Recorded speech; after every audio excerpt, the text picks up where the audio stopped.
ഞാൻ ഈ നിലമ്പൂർ ഇലക്ഷൻ്റെ ഒരുപാട് കാര്യങ്ങൾ അറിയുന്നത് ഞാൻ മമ്മൂക്കയുടെ നിന്ന് സത്യം പറയാം.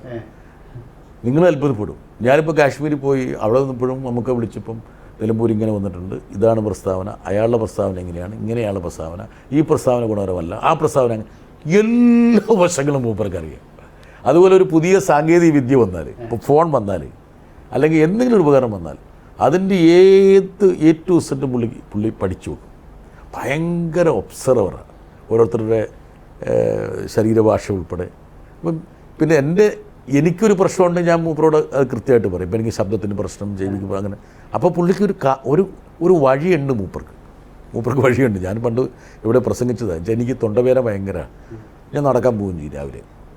അപ്പോൾ എനിക്ക് ഓർമ്മയുണ്ട്, ഞാൻ തിരുവനന്തപുരത്ത് നടക്കാൻ പോകുന്നത് ടാഗോറിലാണ്. അപ്പോൾ ടാഗോർ നടക്കാൻ പോകുമ്പോൾ അപ്പോൾ അവിടെ ഒരു കാറ്റടിക്കുന്നുണ്ട്. അപ്പോൾ മൂപ്പർ എന്നോട് ചോദിച്ചു എവിടെ നടക്കാൻ പോകുമെന്ന് ചോദിച്ചു. അപ്പോൾ മൂപ്പർ പറഞ്ഞു, ബ്രിട്ടാസ് ഒരു കാര്യം ചെയ്യും, ഇനിയൊരു ഹെഡ്സെറ്റ് വെക്കുക, ചെറിയൊരു ഇയർപോഡ് വെച്ച് എന്തെങ്കിലും പാട്ടും എല്ലാം കേട്ട് കിടക്കാൻ പറഞ്ഞു. ഞാൻ പറഞ്ഞല്ല പാട്ട് കേട്ട് കിടക്കുന്നു. അപ്പോൾ അത് 2 ഗുണമുണ്ട്. അപ്പോൾ ഞാൻ അന്നേരം അനന്തപുരി FM ഇങ്ങനെ ചുമ്മാ വെക്കും. അപ്പോൾ അതിനകത്ത് ചില നുറുങ്ങുകൾ, ചരിത്രത്തിലെ ഏടുകൾ, തിരുവനന്തപുരം പഴമ, പിന്നെ ഇടയ്ക്ക് 2 പാട്ട്, ഇടയ്ക്കൊരു വാർത്ത. അപ്പം കുറച്ച് കഴിഞ്ഞപ്പോൾ എൻ്റെ ഇത് മാറി. അപ്പോൾ എന്താ കാരണം എന്ന് വെച്ചാൽ ഈ ചെവി കൂടെ ഇങ്ങനെ ഈ തണുത്ത കാറ്റടിക്കും, അതാണ് തൊണ്ടയിൽ. ഇത് രണ്ടും കണക്റ്റഡാണ്.